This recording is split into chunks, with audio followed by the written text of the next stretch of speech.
Que el Padre te bendiga con la potencia del cielo, en cualquier lugar que te encuentres. Hoy reflexionaremos sobre Isaías, capítulo 40, versículo 11, que a la letra dice: como pastor apacentará su rebaño, en su brazo recogerá los corderos y en su seno los llevará.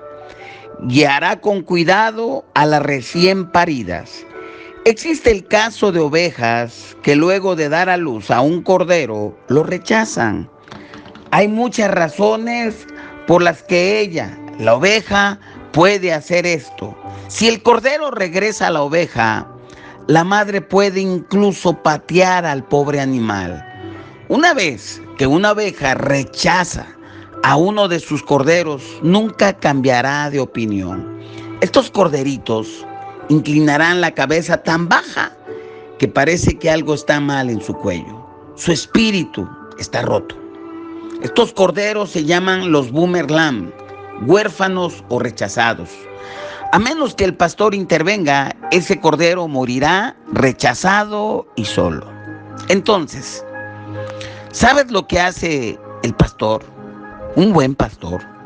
Bueno, lleva al pequeño rechazado a su casa, lo alimenta a mano, lo mantiene caliente junto al fuego, lo envuelve con mantas y lo sujetará contra su pecho para que el rechazado pueda escuchar los latidos de su corazón. Una vez que el cordero es lo suficientemente fuerte, el pastor lo colocará nuevamente en el campo con el resto del rebaño. Pero esa oveja nunca olvidará cómo el pastor lo cuidó cuando su madre lo rechazó. Cuando el pastor llama al rebaño, adivina quién corre hacia él primero. Así es, la oveja rechazada. Ella conoce su voz íntimamente. No es que el cordero rechazado sea amado más, es que conoce íntimamente quién lo ama. No es que sea amado más, solo lo cree porque ha experimentado ese amor cara a cara. El mundo necesita el amor de Jesús hoy. De eso no hay la menor duda. En el mundo existen ovejas que viven lejos del pastor, que fueron rechazadas, que fueron lastimadas.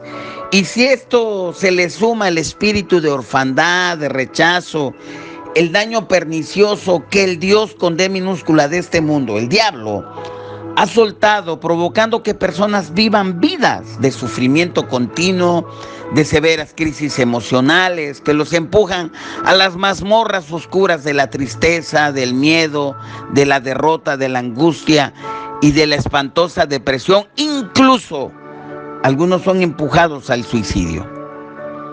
Muchos están solos como corderos huérfanos, rechazados y quebrados, temblando de miedo. Pero te recuerdo que Jesucristo es el buen pastor. Se preocupa por todas tus necesidades.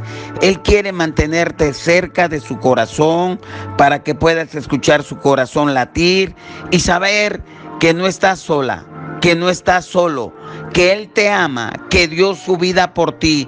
Jamás, pero jamás lo olvides. Nadie te amará y cuidará como el buen pastor Jesucristo. Ven a Jesús hoy. Yo te invito a que vengas a Jesús.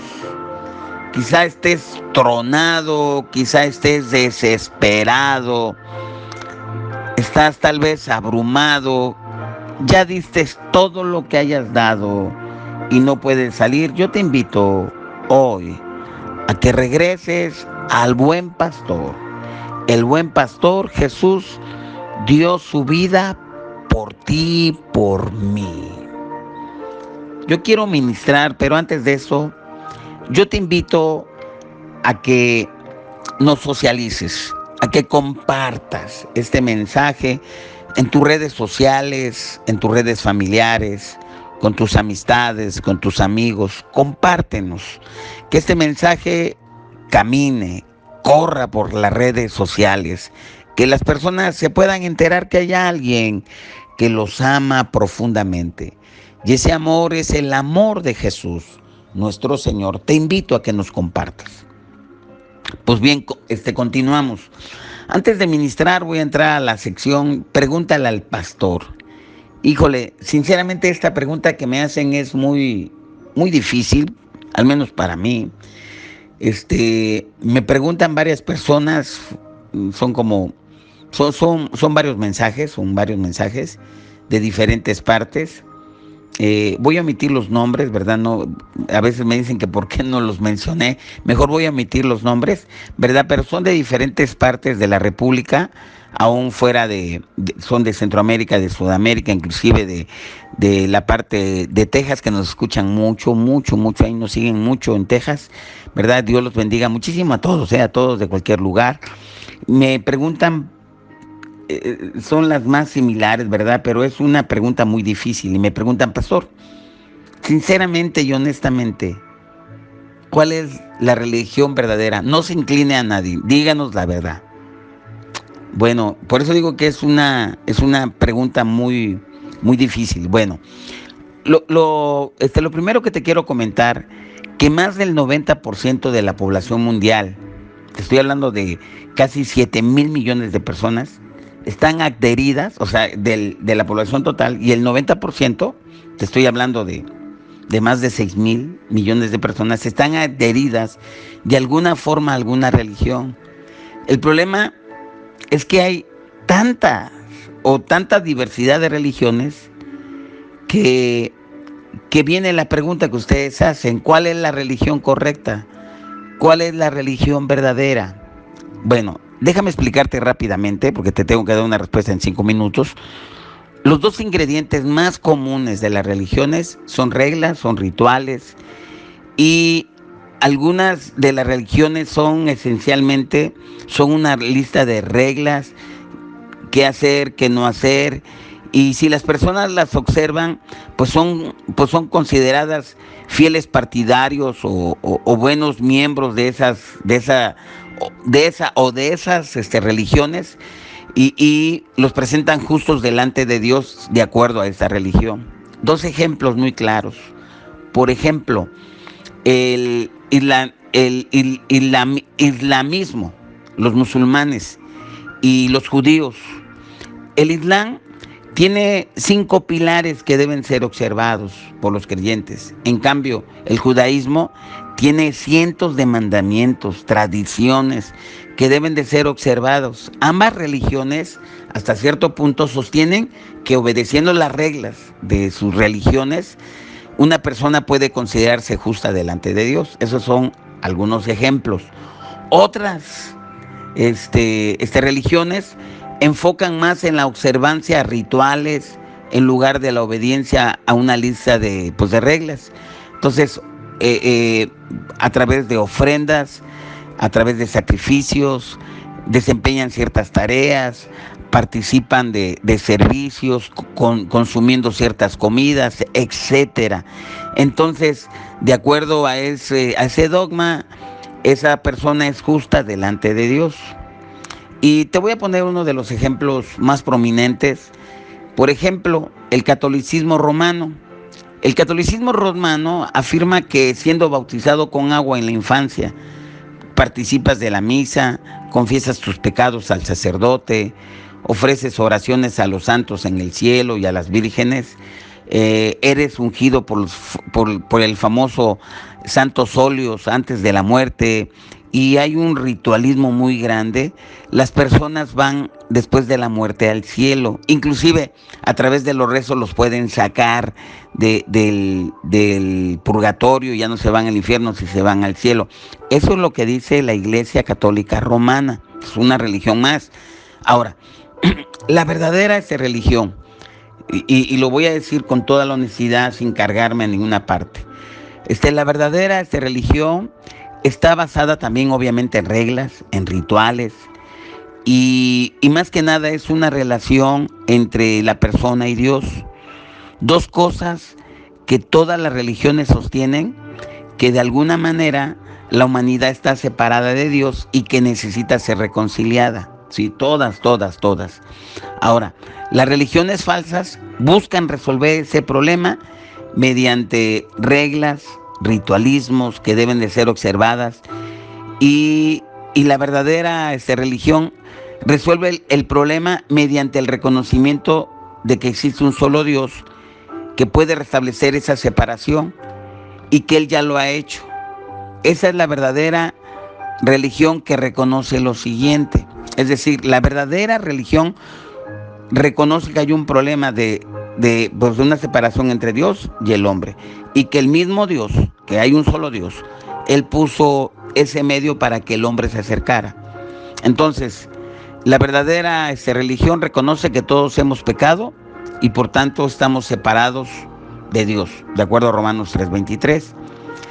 Y que si no se rectifica o si no se acepta, el justo castigo por el pecado va a ser la muerte, y la separación eterna de Dios después de la muerte pues será el sufrimiento, de acuerdo a Romanos 6:23, ¿verdad? Porque la paga del pecado es la muerte. Ahora, Dios vino a nosotros en la persona de Jesucristo, quien murió en nuestro lugar. Él tomó el castigo que todos merecíamos. Él resucitó entre los muertos para demostrar que su muerte fue un sacrificio suficiente, de acuerdo a Romanos 5:8, 1 Corintios 15, del 3 al 4, a donde habla que el ejemplo, que la manera que sostiene la verdad, el verdadero cristianismo, es que Jesucristo resucitó al tercer día, ¿sí? Entonces, si se recibe a Jesucristo como el Salvador y lo confesamos como nuestro Señor, nuestros pecados son perdonados, somos salvados, somos redimidos, somos reconciliados, somos justificados por Dios, porque de tal manera amó Dios al mundo que dio a su Hijo unigénito, para que todo aquel que en Él crea no se pierda, mas tenga la vida eterna. También por gracia somos salvos. Esto no es de nosotros, sino es un don de Dios. Así es de que esa es la religión verdadera. Tiene reglas, por supuesto, tiene rituales, por supuesto. Y me preguntan, pastor, ¿y cuáles son esos rituales de la verdadera religión? Bueno, el verdadero cristianismo bíblico tiene reglas que hay que obedecer. No matarás, no cometerás adulterio, no mentirás, etcétera. Rituales que se observan, como el bautismo en agua por inmersión después de haber recibido a Jesús, y la cena o la Santa Cena o la comunión del Señor. Esos son los rituales, ¿verdad? Entonces, pues la religión verdadera recibe a Jesucristo como Salvador, y por medio de Él se obtiene una correcta relación con Dios. Entonces, hacer las demás cosas, reglas o rituales por amor a Dios, es el deseo de acercarnos a Dios. La verdadera religión no te dice, si tú no haces esto no te vas a salvar. No, uno lo hace por amor. Esa es la verdadera religión, el verdadero cristianismo bíblico. Recibir a Jesús como nuestro Señor, como nuestro Salvador. Bajar a las aguas, participar de la Santa Cena y tener una íntima relación con Jesús. Esa es la verdadera religión. No es por obras, para que nadie se gloríe. Bueno, pues esa es mi respuesta, amados amigos, hermanos, personas que nos escribieron, ¿verdad? Que cuál es la verdadera religión. Que el Padre te bendiga muchísimo. Mañana vamos a ampliarlo un poquito, ¿verdad? Me están mandando ahorita otro mensaje, ¿verdad? Vamos a ampliarlo un poquito más. Así es de que esa es mi respuesta, y vamos a pasar a la parte pues de la oración. Padre, te damos muchísimas gracias, porque tú eres el Señor, porque tú eres el Dios Todopoderoso, y te agradecemos, Padre, porque tú tienes el control de nuestras vidas, y te damos a ti toda la gloria por ello, Padre, en el poderosísimo nombre de Jesús. Gracias por las personas, Padre, que reciben esta palabra, Padre, y yo te pido por esas personas que están quebrantadas, deprimidas, con situaciones, con problemas, Señor, que la están pasando completamente difícil, Padre, que fueron rechazados, que perdieron un familiar, que están en dolor, que están en una situación crítica. Clamo por ellas, que ellas que estas personas puedan reconocer que hay un Señor, que hay un Salvador, y yo te pido por ellas en el poderosísimo nombre de Jesús. Ministra sus vidas, que puedan tener un encuentro con Jesús, el Señor y Salvador, en el nombre poderoso de Jesús. Ministra estas vidas, Padre, levántalas, restáuralas, sánalas, súplelas, Padre, en el nombre poderoso de Jesús. Tú eres el Señor, tú eres el Dios Todopoderoso, y por eso venimos a ti, Padre Celestial, en el nombre poderoso de Jesús. A ti te daremos la gloria, la honra y la alabanza. Y Padre, si hay alguna necesidad especial, específica, clamamos por esas vidas, clamamos por esas personas en el nombre poderoso de Jesús. A ti te damos toda la gloria, a ti te damos toda la honra en el nombre de Jesús. Si estás de acuerdo conmigo, solamente dices amén, hecho está, y nos vemos para la próxima. En el minuto de información, en el minuto de agradecimiento, damos gracias al Padre. Solamente te digo, amado, no nos dejemos de congregar como algunos tienen por costumbre. Yo te espero este domingo a las 11:30 de la mañana en las instalaciones del Centro Cristiano. Vengamos a adorar al Padre en espíritu y en verdad, porque de los tales Él está buscando. Yo te espero este domingo. Vamos a empezar esta semana con toda la buena actitud. Yo declaro sobre tu vida la bendición del Padre. Declaro que este inicio de semana empieza con la fuerza del cielo sobre tu vida en el nombre de Jesús. Que el Padre te bendiga, que bendiga tus ofrendas, tus semillas que son sembradas en este ministerio, que las multiplica al 100 por 1, que bendiga el fruto de tu trabajo en el poderosísimo nombre de Jesús. Yo suelto esta palabra sobre tu vida en el nombre de Jesús. Si estás de acuerdo conmigo, solamente decimos amén, hecho está, y nos vemos para la próxima. Bendiciones.